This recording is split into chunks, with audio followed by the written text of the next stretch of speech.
লাইফটা কত আনপ্রেডিক্টেবল। কখন কি হয়ে যায় কিছু বোঝা যায় না। সেদিন আমি চলে গিয়েছিলাম আমার কেবিন দেখতে, যে আমার অপারেশন হবে। তো ডেট ফিক্সড করা। আমরা কেবিন দেখছিলাম। তারপর সব ফিক্সড করে এসে দেখি মিঠু ভাইয়ের অবস্থা খুবই খারাপ, আমার বোনের দুলাভাই।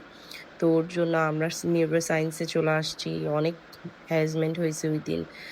অনেক দৌড়াদৌড়ি, ভাগাভাগি উনাকে নিয়ে সুস্থ কিভাবে করব।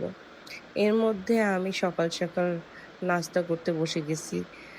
এত মজার খাবার ছিল ঐদিন। তো ভাবলাম একটু ভয়েস ওভার করি, বাট আমার দ্বারা এই জিনিসটা হবে না। আমি একটু ঝুরা বিফটা খেয়েছি, একটু ডাল, ভাজি তো সবসময় আমাদের হোটেল থেকেই আনা হয়। আর এই গরুটা এত মজা লাগছিল। এটা হলো বিয়ের বাড়ি গরুর মাংস। সো এটাকে যখন অনেকক্ষণ জাল করে খাওয়া হয়, অনেক মজা লাগে খেতে আরকি। তারপরে এই যে মিষ্টিটা পাঠাইছে, আমাদের ফ্যামিলিতে A+ পেয়েছে আমার হাসব্যান্ডের ফুফাতো বোন। তো এই মিষ্টিটাও খেয়েছি। এরপরে আবার হলো নায়ামির জ্বর। প্রচণ্ড পরিমাণ জ্বর আসছে। ৪-৫ দিন জ্বর। তো ও অনেক দুর্বল হয়ে গেছে। ভাবলাম একটা পুডিং করে দিই ওকে। যেহেতু ও ডিম, দুধ একসাথে করে খাচ্ছিল না।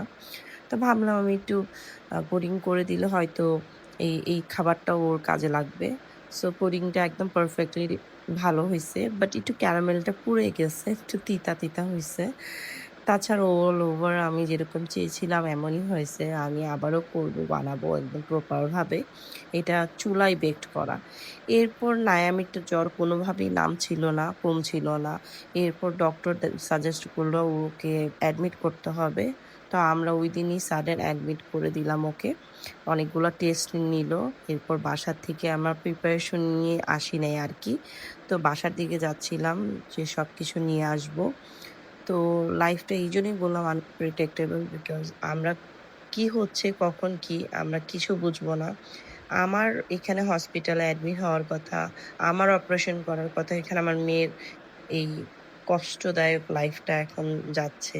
ক্যানোলা এই ফার্স্ট টাইম করেছে আমার মেয়ে। হসপিটালে ফার্স্ট টাইম অ্যাডমিট ছিল। অনেক খারাপ লাগে চিন্তা করতে গেলে। বাট আলহামদুলিল্লাহ এখন ও অনেক সুস্থ মাশাআল্লাহ।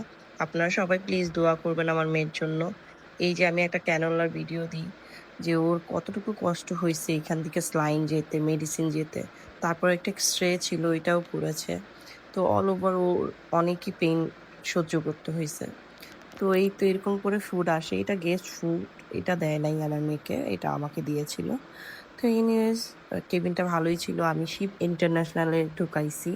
ওইখানে অ্যাডমিট করার কারণ হচ্ছে ওইখানে সব পরিচিত। ওর সাডেনলি 9 বলতেছে আজকে থার্সডে, কালকে ফ্রাইডে। আমি বারও জানি না কখন কোন দিন। তো ওইদিন আমার হলুদের সাজ ছিল। আমি তাড়াহুড়ো করে হলুদের সাজ, মানে আমি কোনো ড্রেস না নিয়ে হলুদের সাজ রেডি করেছি ওকে। তারপর সেকেন্ড ডেতে ছিল বিয়ের সাজ। তো ওর শাড়িটা খুবই ভালো লাগছে আমার কাছে। সো ওকেও অনেক দেখতে খুব মিষ্টি লাগছে। আপনারা কমেন্ট করবেন যে ওকে দেখতে কেমন লাগছে। তো এই শাড়িটা আমার কাছে একটু ক্লিপস নিলাম, দেখলাম। অ্যান্ড দেন ওকে রেডি করা স্টার্ট করলাম। এই যে মিষ্টি মেয়েটা, ও খুবই আশা করে আমার কাছে সাজতে এসেছে। সো আমি এত টায়ার্ডের মধ্যেও ওকে সুন্দর করে সাজাইছি। আমি আমার বেস্টটা দিয়েছি। এরপর ও বলেছে যে ওকে ভালো লেগেছে। ও অনেক পছন্দ করেছে ওর সাজটা। তো একদম ফুল ওভারঅল আমি সাজিয়েছি চুল থেকে শুরু করে সব। খালি শাড়িটা হেল্পিং হ্যান্ড ছিল। এই তো আজকের জন্য এই ছোট একটা ব্লগ। এরকম লাইফে অনেক আপস অ্যান্ড ডাউন থাকবে। কখনোই মন খারাপ করে বসে থাকলে লাইফটা চলবে না।